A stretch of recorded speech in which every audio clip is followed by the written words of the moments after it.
আসসালামু আলাইকুম ভিউয়ার্স, কেমন আছেন সবাই? আশা করি সবাই আল্লাহর রহমতে সবাই ভালো আছেন। আজকে চলে আসলাম নতুন একটি ভিডিও এডিটিং এর টিউটোরিয়াল নিয়ে। সামনে নিউ ইয়ারের স্পেশালে আমরা ফেসবুক কভার ফটোর নতুন একটি পিএলপি ফাইল নিয়ে আপনাদের সামনে হাজির হয়ে গেছি। এটি ডাউনলোড করার জন্য অবশ্যই এই ভিডিও থেকে আপনাদের 6টা পাসওয়ার্ড সংরক্ষণ করে ডাউনলোড করতে হবে। কিছুক্ষণ পর আমি এই ভিডিওর স্ক্রিনে দিয়ে দেব। এখানে কথা না বাড়িয়ে শুরু করা যাক আমাদের আজকের ভিডিও। এখানে আমরা সর্বপ্রথম এখানে থ্রি ডট আইকনে ক্লিক করব। ক্লিক করে নেওয়ার পর ওপেন এ পিএলপি ফাইলে ক্লিক করব, যেটা আমরা এই ভিডিও ডেসক্রিপশন বক্স থেকে লিংকটা থেকে যে ফটোটা ডাউনলোড করছি সেটা এখানে ইনপুট করে নেব।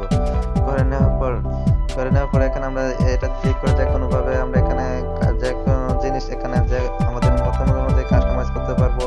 নিজেদের চাইলে নিজের ফটো নিজের নাম দিয়ে এখানে কাস্টমাইজ করতে পারবো। আমাদের মতামত অনুযায়ী কাস্টমাইজ করার পর এখানে শেয়ার আইকনে ক্লিক করে এখানে আর্টটা সিলেক্ট করে এখান থেকে ভিডিওটা সেভ করে নেব।